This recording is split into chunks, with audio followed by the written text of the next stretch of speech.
अभी हमारा आज का टॉपिक जो है वो फ़िज़िकल फैसिलिटीज़ का टॉपिक है। यहाँ से हम लोग शुरू करेंगे। Physical facility basically it refers to the design and layout of the drug store. Physical facility के अंदर हमारे पास डिज़ाइन और layout of the drug store जो है वो आप इसके अंदर आता है। डिज़ाइन के अंदर हमारे पास इंटीरियर और एक्सटीरियर जो है appearance of the drug store वो इसके अंदर आती है। लेआउट के अंदर आपने देखना है कि जो आपकी लोकेशन एलोकेटेड स्पेसिस हैं फॉर डिफरेंट प्रोडक्ट्स वो कैसी हैं, और फ्लोर प्लान क्या है, डिस्प्ले के लिए कौन से रैक्स रखे हैं और बाकी चीज़ों के लिए कौन से एरियाज़ हैं। अच्छा, इसके बाद एक्वायरिंग लाइसेंस। जब आपने अपनी फ़िज़िकल फैसिलिटी देख लेनी है फिर आपने लाइसेंस एक्वायर करना है, उसकी एप्लीकेशन देनी है। और फार्मेसी का लाइसेंस जो है वो सिर्फ फार्मासिस्ट को ही मिलता है। और आप उस पर लाइसेंस एक्वायर करते हैं। लाइसेंस जो है वो उसमें आपके पास ड्रग सेलिंग का लाइसेंस भी हो सकता है, रिटेल सेल का लाइसेंस भी हो सकता है, होल सेल फार्मेसी का भी हो सकता है, नारकोटिक्स और ड्रग कंट्रोल का लाइसेंस। ये सारे लाइसेंस सेपरेट होते हैं, तो फार्मासिस्ट इन सब के लिए एलिजिबल होता है। नेक्स्ट हमारे पास जो है वो स्टाफिंग है। फिर आपको लाइसेंस के लिए आप एक तरफ अप्लाई कर देते हो, दूसरी तरफ आप स्टाफिंग जो है उसके लिए आप लोगों को हायर करना शुरू करते हो।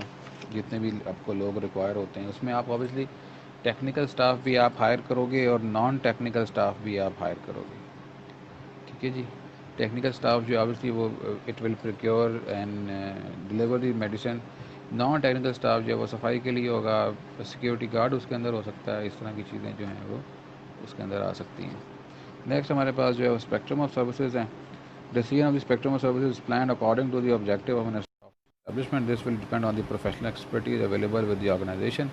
स्पेक्ट्रम ऑफ एक्सपर्टीज़ का मतलब है आपका, इसको आप ये कह सकते हैं कि जॉब प्लान जो है वो क्या है, या इसको जेडी जॉब डिस्क्रिप्शन जो है, जो लोग आपने हायर किए हैं उनकी फिर जॉब डिस्क्रिप्शन आपने बनानी है। और फिर आपके पास आएंगी प्रमोशनल एक्टिविटी। जब सारा कुछ आपका बन गया है, आपकी फार्मेसी इस्टेब्लिश हो गई है, तो अब आप जो है प्रमोशनल एक्टिविटीज़ के अंदर जा सकते हैं। The promotional mix is selected to inform and to attract the consumers. Information and motivation of the consumer is vital for new retail outlet. Planning regarding the professional activities indispensable for the success of new pharmacy. तो आपने नई pharmacy खोलनी है, उसकी success के लिए ये ज़रूरी है कि आप प्रॉपरली उसको प्रमोट करें लोगों में, ताकि ज़्यादा से ज़्यादा लोग जो हैं उसकी तरफ आएँ और आके अपनी वहाँ से जो है वो सेल परचेज़ हो स्टार्ट हो। नेक्स्ट हमारे पास टॉपिक जो है वो आपका रिटेल कैटेगरीज़ हैं। रिटेल कैटेगरीज़ के अंदर हमारे पास डिफरेंट फार्मेसी कैटेगरीज अवेलेबल हैं। फॉर एग्ज़ाम्पल हमारे पास इंडिपेंडेंट फार्मेसीज़ भी अवेलेबल हैं बहुत सारी। हमारे पास ऐसी फार्मेसीज़ भी अवेलेबल हैं जो कि एक तरफ तो ड्रग स्टोर है लेकिन साथ में सुपर स्टोर भी है। मीन उसके अंदर ऐसी चीज़ें भी हैं जो कि आमतौर पे मेडिसिन के अंदर नहीं आती, और वो कंज्यूमर आइटम्स या कंज्यूमेबल गुड्स उसके अंदर आते हैं।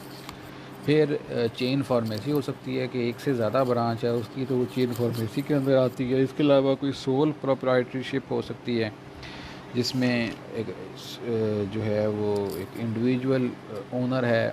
इसके अलावा पार्टनरशिप के अंदर भी आप फार्मेसी बना सकते हैं कि एक से ज़्यादा पार्टनर्स हैं फार्मेसी के अंदर। तो ये जनरली इसकी डिफरेंट टाइप्स हैं आपकी फार्मेसी की। जहाँ तक बात है इंडिपेंडेंट फार्मेसी की, तो इंडिपेंडेंट फार्मेसी जो है वो एक सिंगल रिटेल ड्रग स्टोर होता है विदाउट एनी ब्रांचेस, और उसका कोई कॉन्ट्रैक्चुअल एग्रीमेंट भी नहीं होता। ऑब्वियसली जो ब्रांचेज होती हैं उसमें आमतौर पर सारी ब्रांचेज एक ही बंदे की नहीं होती, अदर डिफरेंट लोग जो हैं वो आते हैं, पे करते हैं, नाम ले लेते हैं और कॉन्ट्रैक्ट साइन करवाते हैं। तो इसके अंदर ना तो कोई नाम शाम होता है, ना ही इसके अंदर जो है वो किसी किस्म का जो इंडिपेंडेंट फार्मेसी हमारे पास ऐसी फार्मेसी होती है जो मैंने अभी आपको एक्सप्लेन भी किया कि इसके पास कोई किसी किस्म की कोई ब्रांचेस नहीं होती हैं इसकी, इसके अलावा किसी किस्म का कोई कॉन्ट्रैक्चुअल एग्रीमेंट नहीं होता इसके अंदर। ठीक है। However it could be selling all kind of drugs. ये हर किस्म की मेडिसिन जो है वो सेल कर सकता है, हर किस्म की मेडिसिन जो है अपने पास रख सकता है अगर वो फार्मासिस्ट की कैटेगरी के ऊपर है। ठीक है जी। इंक्लूडिंग और excluding the narcotics and other control drugs. तो इसके एडवांटेजेस ये हैं कि इसके लिए लेस इन्वेस्टमेंट आपको चाहिए होती है। नो प्रॉफिट शेयरिंग है, ऑब्वियसली एक ही बंदा इसका रिस्पॉन्सिबल है तो वही सारा प्रॉफिट शेयर करेगा। इसके अलावा freedom in control and from restriction, obviously controlling restrictions नहीं है, एक ही बंदा उसको कंट्रोल करेगा, उनकी सोल प्रोप्राइटरशिप है। डिसएडवांटेज ये है कि the employ will remain an employ leading to less interest. एक एम्प्लॉय जो है वो एम्प्लॉय ही रहेगा उसके अंदर, वो नई ब्रांच का कोई मैनेजर नहीं बन सकता, मतलब उसके अंदर आगे की तरफ अगर आप देखना चाहें तो वहाँ पे ग्रोथ रेट ज़रा कम है ही नहीं बल्कि। और अनेबल टू अट्रैक्ट और रिटेन क्वालिफाइड पर्सन, कोई क्वालिफाइड पर्सन जो है उसको रिटेन करना बहुत मुश्किल हो जाएगा इस केस के अंदर। जहाँ तक बात है नेक्स्ट कैटेगरी हमारे पास सुपर स्टोर की है। तो drug store is one of the carrying drug along with the wide variety of commodities, जो मैंने पहले आपको एक्सप्लेन किया था। Obviously the pharmacy has allocated a separate area with in this unit, इसी यूनिट के अंदर सेपरेट एक फार्मेसी होती है और बाकी जो ड्रग स्टोर होता है या सुपर स्टोर होता है वहाँ पे बाकी चीज़ें होती हैं। उसमें आपके डिफरेंट कंज्यूमेबल्स हैं, कॉस्मेटिक्स हो सकते हैं, आपके टॉयलेटरीज हो सकती हैं, डिफरेंट चीज़ें वहाँ पे आप रख सकते हैं। तो ये इसके अंदर आते हैं। इसके मेरिट्स और डीमेरिट्स जो हैं वो सेम होते हैं एज एन इंडिपेंडेंट फार्मेसी के। फिर चेन फार्मेसी आती है। चेन फार्मेसी में ब्रांच स्टोर एग्जिस्ट करते हैं डिफरेंट लोकेशन पे, उसका एक नाम होता है, साथ ही साथ उसके अंदर ज़्यादातर लोग जो हैं वहाँ पे आते हैं। फॉर एग्ज़ाम्पल पहले फार्मेशिया थी जो कि फिरोजन की सब्सिडरी थी, अभी बहुत सारी नई बन गई हैं। ज़का फार्मेसी है, इसके अलावा क्लिनिक्स है, डिफरेंट फार्मेसीज़ आ गई हैं। इनका ये है कि एडवांटेज में ज़्यादा क्रेडिबल हैं लोग, इनके अंदर वाइड जियोग्राफिकल कवरेज है, क्योंकि ज़्यादा हैं तो पूरा लाहौर ही वो कवर करते हैं या पूरा एरिया ही वो कवर करते हैं। जब ज़्यादा नंबर ऑफ़ ब्रांचेज़ होंगी तो बल्क में परचेज़ करेंगे, जब बल्क में परचेज़ करेंगे तो ऑब्वियसली उनको सस्ता मिलेगा, प्रोडक्ट जो है वो सस्ता मिलेगा। Able to attract qualified persons, यहाँ पे क्योंकि जॉब स्ट्रक्चर होता है, जॉब सिक्योरिटी होती है, तो येस चेन फार्मेसीज़ जो हैं वो ऑब्वियसली अट्रैक्ट करेंगी क्वालिफाइड पर्सनस को इस अपनी तरफ। Can afford more employees, better service, sell training के ज़्यादा मौके होते हैं, बेटर अप्रोच होती है, कंप्यूटर वगैरह ज़्यादा बेहतर यूज़ होते हैं यहाँ पे। Promotional activities can be initiated even with और मोर इन्वेस्टमेंट, तो इसमें इन्वेस्टमेंट ज़्यादा होती है इसलिए प्रमोशनल एक्टिविटीज़ जो हैं वो भी ज़्यादा होती हैं। फिर आती है सोल प्रोप्राइटरशिप। अच्छा, जो पहली क्लासिफिकेशन थी उसमें इंडिपेंडेंट फार्मेसी भी बेसिकली सोल प्रोप्राइटरशिप के अंदर ही आती है, ठीक है। लेकिन थोड़ा सा इसमें जो डिटेल्स हैं वो डिटेल्स कुछ यूँ है कि जो चेन फार्मेसी है वो भी सोल प्रोप्राइटरशिप के अंदर आ सकती है। मीन्स एक ही बंदा, उसकी एक से ज़्यादा फार्मेसीज़ हैं, तो इसलिए थोड़ा सा यहाँ पर उसने उसको डिस्टिंग्विश किया। Sole proprietorship is the simplest form of setup and is owned and operated by one person. Most community pharmacies of the drug stores come under this category. Profit और लॉस जो है वो प्रॉफिट शेयरिंग नहीं होता, loss sharing भी नहीं होता इसके अंदर, ठीक है। डिसीजन मेकिंग जो है वो सारे बाकी एडवांटेज जो हैं वो सेम है आपके इंडिपेंडेंट फार्मेसी वाले जो आप लोगों ने पहले पढ़े हैं। जो मेरिट्स में हमारे पास involve low startup cost, profit are for the owners, control is by owner himself, freedom from shareholders restrictions, freedom to expand, modify and even terminate the business। तो हर कुछ आप हर चीज़ में एट योर ओन होते हो, आप सारा कुछ खुद से डील कर सकते हो। Losses has to be stomached singly by the owner. Loss होगा तो एक ही बंदे को होगा बिकॉज एक ही पार्टनर है। बिज़नेस को कैपिटल रेज करने में प्रॉब्लम होती है बिकॉज एक बंदा कितना कैपिटल जनरेट करेगा। अगर वो बंदा मार जाता है तो बिज़नेस ख़त्म हो जाएगा। लिमिटेड अपॉर्चुनिटीज़ हैं एम्प्लॉय के लिए। हाँ, डिफरेंट क्वेश्चन ये डिफरेंट मैंने बताया, बड़ा डिफरेंस ये है कि इंडिपेंडेंट फार्मेसी एक फार्मेसी है, ओनर भी एक है, फार्मेसी भी एक है। सोल प्रोप्राइटरशिप में फार्मेसी एक भी हो सकती है, फार्मेसी एक से ज़्यादा भी हो सकती है, लेकिन ओनर एक ही होगा, ठीक है। तो चेन फार्मेसी भी इसके अंदर नंबर ऑफ़ फार्मेसी ज़्यादा हो सकती है। नेक्स्ट हमारे पास जो है वो पार्टनरशिप है। ये भी सेम है, पार्टनरशिप के अंदर भी एक से ज़्यादा लोग जो हैं वो मिल के तो फार्मेसी बनाते हैं। अब वो इंडिविजुअल फार्मेसी भी हो सकती है, वो चेन फार्मेसी भी हो सकती है, ठीक है। इसके अंदर एग्रीमेंट साइन होता है, वो 1, 2 या 3 साल का एग्रीमेंट होता है और उसमें लिखा जाता है कि इसमें क्या क्या पार्ट किसके पास है, किसके अंडर क्या क्या चीज़ें आती हैं और क्या क्या जो ऑब्जेक्टिव है वो किस पार्टनर ने मीट करने हैं, प्रॉफिट शेयरिंग कैसे होगी और कॉन्ट्रैक्ट टर्मिनेट कैसे होगा और कितने टाइम के बाद होगा। फिर हमारे पास जनरल पार्टनरशिप के अंदर general partnership is characterised by an unlimited liability in the partnership for some unpaid.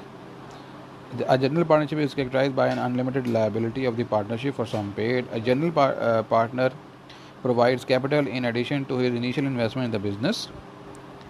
This partner takes an active part in a business contract. There may be one or more general partners in an organization. General partnership के अंदर एक आपका main partner हो सकता है, एक से ज़्यादा मेन पार्टनर्स हो सकते हैं, ठीक है। वो जो जनरल होता है वो उसके पास अनलिमिटेड लायबिलिटी होती है इन दी पार्टनरशिप। मीन एक इसमें आप ये कह सकते हैं कि एक पार्टनर काम कर रहा है और दूसरा पार्टनर जो है उसकी सिर्फ इन्वेस्टमेंट है, वो काम नहीं करता, उसका शेयर भी कम है, इन्वेस्टमेंट भी कम है, और वो स्लीपिंग पार्टनर है, ठीक है। तो स्लीपिंग पार्टनर जो है वो फिर जनरल पार्टनर के अंदर जो है वो उसमें आता। इसी की दूसरी टाइप जो है वो लिमिटेड पार्टनरशिप है। The liability of limited partner is confined to their investment. जो जनरल पार्टनर होता है, एक पार्टनर जनरल पार्टनर होगा, दूसरा लिमिटेड पार्टनर होगा।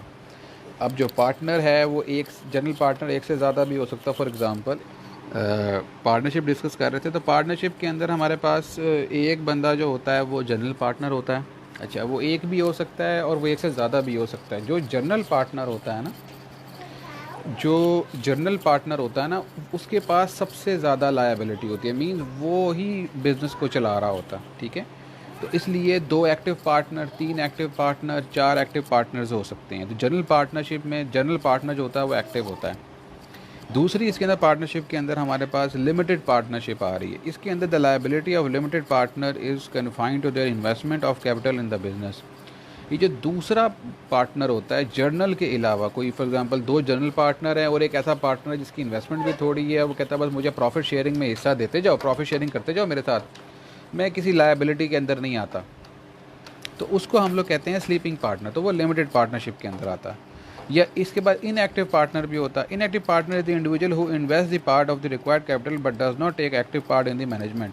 अच्छा, अब ये जो स्लीपिंग पार्टनर है बेसिकली ये इनएक्टिव पार्टनर है। तो इससे पहले जो हमने लिमिटेड पार्टनरशिप में डिस्कस किया था, वहाँ पे लायबिलिटी उसके ऊपर ज़रूर होती है लेकिन उसके ऊपर बिजनेस डिपेंड नहीं कर रहा होता। लेकिन ये जो इनएक्टिव पार्टनर या स्लीपिंग पार्टनर होता है, इस पर ना तो कोई लायबिलिटी होती है ना इसके अंदर कोई और इशू होता। फॉर एग्जांपल मैंने एक बिज़नेस शुरू किया, अब उस बिज़नेस के अंदर मेरा 50% शेयर है और मेरे साथ एक और बंदा उसका 40% शेयर है और एक बंदा और है उसका 10% शेयर भी है। तो मैं जनरल पार्टनर हो गया, मेरे साथ जो दूसरा 40% वाला है वो भी जनरल पार्टनर हो गया। हम दोनों पर लायबिलिटी फॉल कर रही है, हमें काम करना ही करना है। और तीसरा जो हमारा बिज़नेस चल गया, मुझे एक नई मशीन फॉर एग्जांपल परचेज़ करनी, तो मैंने किसी से कहा कि यार तुम मुझे इतने पैसे दे दो, मैं तुम्हें ना 10% का पार्टनर बनाता हूँ, लेकिन तुमने आने की ज़रूरत नहीं, तुम्हें हर महीने पैसे पहुँच जाया करेंगे। तो इस तरह पार्टनर जो होता है वो स्लीपिंग पार्टनर कहलाता है। और जनरल पार्टनर को इस तरह का पार्टनर बहुत पसंद होता है, ये भी मैं आपको बता दूँ, ठीक है जी। तो एडवांटेज ऑफ पार्टनरशिप जो हैं उसमें ब्रॉडर मैनेजमेंट, एक से ज़्यादा लोग जब आएंगे तो ऑब्वियसली ज़्यादा ब्रॉडर मैनेजमेंट होगी, कैपिटल ज़्यादा होगा, मल्टीपल सोर्स ऑफ कैपिटल होगा, डिवीजन ऑफ लेबर रिस्पॉन्सिबिलिटीज़ जितनी भी हैं वो डिवाइड हो जाएंगी। लेकिन डिसएडवांटेज भी हैं, अथॉरिटी डिवाइड हो जाएगी। अब हर बंदा ऑथराइज है, जिसका 50% शेयर है वो भी डिसीजन मेकिंग में आएगा, जिसका 40% है वो भी डिसीजन मेकिंग में आएगा, और जिसका 10% है वो भी चाहे तो आ सकता है, आपने नहीं बुलाया लेकिन उसके पैसे तो लगे हुए हैं, उसका दिल करे तो वो भी आ सकता है। तो ये डिसएडवांटेज है। और इसके अलावा each partner at risk through international and intentional और intentional bad judgement of another. फिर ये भी होता है कि किसी एक ने डिसीजन फाइनल करना होता है, तो ऑब्वियसली उसमें प्रॉब्लम होती है फिर कि किसने डिसीजन फाइनल करना है, किसने नहीं करना। अगर एक ने डिसीजन फाइनल किया है तो नुकसान दोनों को होगा, फ़ायदा भी दोनों को होगा। तो इसलिए ये इसके अंदर कुछ एडवांटेजेस और इसके डिसएडवांटेजेस है। तो यहाँ तक जो है आज हम लोग करते हैं इंशाल्लाह।